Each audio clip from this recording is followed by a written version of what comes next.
मेरा नाम डॉक्टर काजी जावेद इकबाल है और जो घर की मालिका है L44 उनका मैं बेटा हूँ। मेरी 36 साल सर्विस है एज ए यूरोलॉजिस्ट और मैंने सारी अपनी ज़िंदगी डॉक्टरी में गुजारी है, लेकिन रिटायरमेंट के बाद मुझे एक ऐसे माफिया ग्रुप से पाला पड़ गया जो कि मैं अभी तक कानों को हाथ लगाता हूँ और विश करता हूँ कि कभी ऐसा मेरे साथ ना पहले हुआ है तो अब आइंदा ना हो।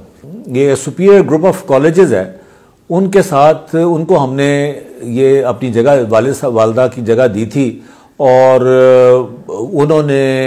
हमने दिया था उनको डोमेस्टिक पर्पसेस के लिए।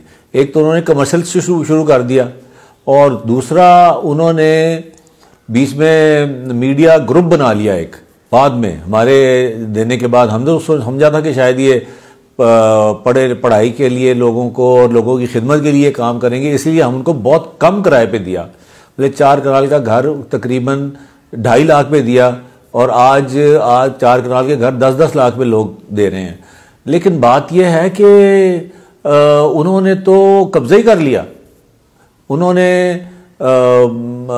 वो करके पैसे नहीं दिए। फिर हम जब कोर्ट में गए, हमारे हक में फैसला आया, वो इम्प्लीमेंट ना हुआ। दूसरी दफ़ा हमारे हक में फैसला आया, वो हमारे इम्प्लीमेंट नहीं हुआ। ये ऊपर अपर कोर्ट में एडिशनल सेशन जज के पास गए, हैदर अली आरिफ के पास, उन्होंने भी फैसला दिया और वो लोअर कोर्ट में आके इम्प्लीमेंट होने के लिए आया। तो हमने पुलिस की मदद लेके जब उनको किया तो वो भी हमारे काम ना आया और उन्होंने पुलिस को भी मुलव्वस करना शुरू कर दिया। हमें उन्होंने कब्जा ग्रुप बना दिया और पुलिस को हमारी सुरगना बना दिया। तो ये अजीब मामला है यहाँ पे चल रहा। हमें तो समझ नहीं आती कि ये इनके साथ कैसे चला जाए। It is very very difficult for a man like me. हम थोड़े बहुत पढ़े लिखे हो जाते हैं जब, तो हम इन चीज़ों को अवॉइड करते हैं। ना कि हम लड़ाई कर सकते हैं, ना हम कुछ कर सकते हैं। इन लोगों के पहले तो कॉलेज बनाते हैं और फिर 2 नंबरी को छुपाने के लिए अपने मीडिया ग्रुप बना लेते हैं और वो चैनल्स इनको प्रोटेक्ट करते रहते हैं। उनमें पुलिस को भी ये बदनाम करते हैं। उनमें जो असली मालिक हैं उनको कब्जा ग्रुप बना देते हैं और कब्जे खुद करके बैठे होते हैं। अब इन्होंने हमारे 4 साल में 5 साल 6 साल चल रहा है इनका और इन्होंने 4 साल 4.5 साल का किराया नहीं दिया। 1 साल का किराया दिया, उसके बाद किराया कोई नहीं दिया। उन्होंने कहा जी कि हम नहीं देते, जाओ कर लो जो करना है। अब ये कैसे चला जाए? हमने तो एक अच्छी इंस्टीट्यूशन के लिए, लोगों की खिदमत के लिए हमने कहा चलो यार थोड़े पे दे दें, कोई बात नहीं, चलने दें। लेकिन अब क्या किया जाए? हमारे तो बस से बाहर है ये। तो सुप्रीम चीफ जस्टिस साहब से मुझे मेरी इल्तिजा है कि मेहरबानी करके, ये हमारे बस की बात नहीं है। चीफ जस्टिस साहब से और प्राइम मिनिस्टर से हमारी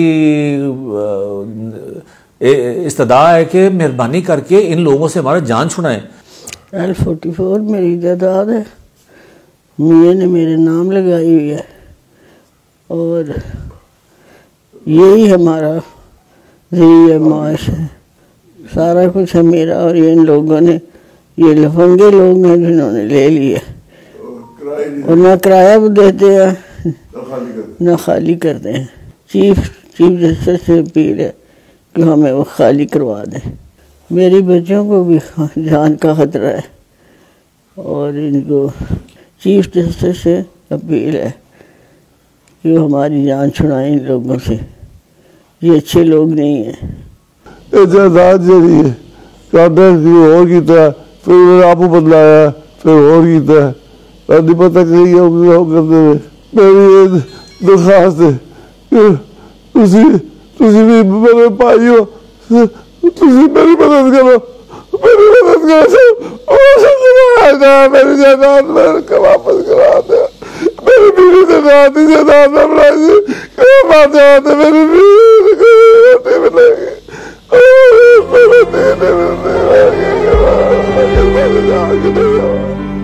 अदू जब समातों में जहर घोलेगा, सवाल ये है कि कौन इंसाफ तोलेगा।